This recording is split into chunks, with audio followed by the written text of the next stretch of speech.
How you doing? Facts from the Ghost podcast. Today's segment is going to detail the off-season moves the Cavs have made and the signings. And two in particular that stands out for me is Georges Niang and Max Strus.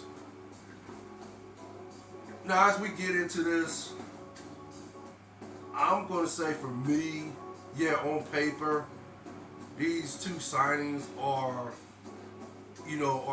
tremendous. Need regarding the lack of shooting the Cavs displayed in this year's playoffs against the Knicks. But again, the most relevant reason that stands out for me why the Cavs lost that series was coaching. I just really feel, in my opinion, that J.B. Bickerstaff did not put the Cavs in position to be successful. And, in particular, to be competitive. At least, go out swinging. Go out firing bullets. Not get embarrassed at the level that they were embarrassed. And I've done so many podcast segments on my reason why I feel J.B. Bickerstaff should have been fired this season. Him and that coaching staff, one with that coaching staff, or his coaching staff, if you want to say it like that. I have done numerous of podcast segments and gave reasons why. So I'm just going to keep saying, I'm just going to use the word embarrassment. And they were embarrassed at the highest level in this year's playoffs against the New York Knicks. And then, of course, they lost the series 4-1. But it was just in such an embarrassing fashion. They lacked heart. They lacked it all. Heart. If you don't have no heart, everything that goes with that, physicality, your IQ, all that goes with that. If you don't have the heart to do something, then you're just not going to be that person, if that makes sense. In anything you do in life, you're not going to be that dude because you just don't want it bad enough, or you're not going to be that person. Period. Because you don't want it bad enough. You don't have the heart to go out there and seize the moment when opportunity knocks at your door, if that makes sense. So I'm just going to talk about the signings in general. Now, Max Strus and Georges Niang were huge contributing factors to their teams in this year's playoffs. Georges Niang playing for the 76ers and Max Strus playing for the Miami Heat. And Max Strus in particular was the most relevant huge contributor for his team because the Heat were able to advance to this year's NBA Finals and play against the Denver Nuggets, which they lost the series 4-1. But that's just another segment to talk about. But Max Strus was a huge contributing factor as to why Miami was able to advance to this year's NBA Finals and play against the Denver Nuggets, right? So he can shoot it. He can shoot it. I don't know about his playmaking ability. I don't know about his rebounding game. I don't know about his defense. I don't know if, he can be that guy, if that makes sense. But, I know he can shoot the ball. Georges Niang can shoot the ball, too. The same goes for him. I don't know if he can rebound it. I don't know if he can play D. I don't know if he's a playmaker. I don't know if he can create his own shot off the dribble. Max Strus, to a certain degree, can create his shot off the dribble. But Max Strus is good at coming off pick and rolls and pin downs and so forth, right? So you have to run, run plays that demonstrates all that, right? But then again, Max Strus can create his shot to a certain degree. He can create his own shot. But again, there was the comments regarding if the Cavs can get the number, at least the number 2 seed. Well, in my opinion, it's Miami, Boston, and then the Celtics, right? Because I think the Sixers then fell off because they're going to trade James Harden, but that's another podcast segment to talk about.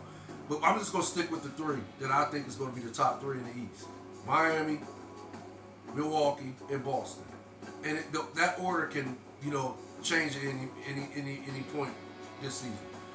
But in order for the Cavs to at least get a number 2 seed, I think Max Strus has to average 17 points, and Georges Niang has to average at least 14 points, right? I think if all those things take place, then yeah, the Cavs might possibly be the number 2 seed in the East next year.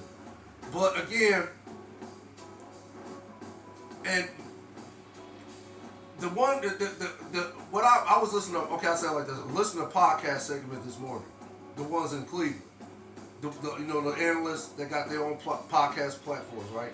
And there was a question that was asked: what players out of all the signings the Cavs have made this offseason, which player you think is going to have the most impact, right? And the answers, at least for me, the answers made sense. Because, again, it can go either way. It can go, it can go to the point where the signings will catapult the Cavs to the number 2 seed next year, this year, with this season, and then next season, right? When the playoffs take place. Or it can go south, and then the majority of the people on the Cavs staff will get fired, right? Okay, it can go that way. Yeah, but the comments, some of the comments was like, none of these players gonna make an impact. Max Strus was overpaid, and none of these dudes can play defense. That's just a few of the comments, right? That I can remember.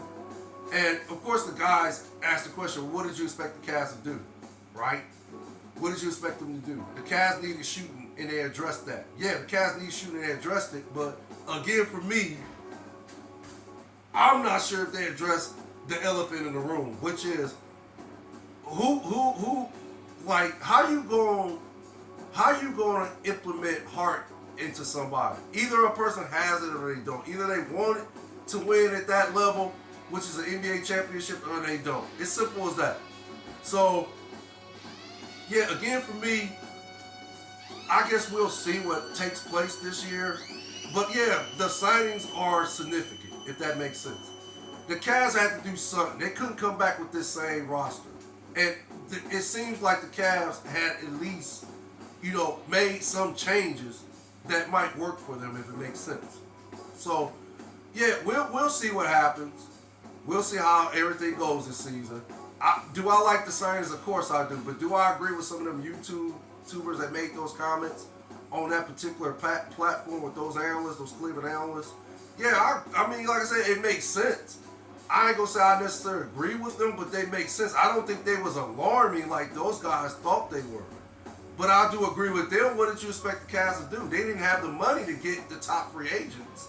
They had to do something. Hats off to Kobe Altman for coming up with this genius-like move, being creative like that to get these 2 major signings that the Cavs needed to address as regarding the shooting positions.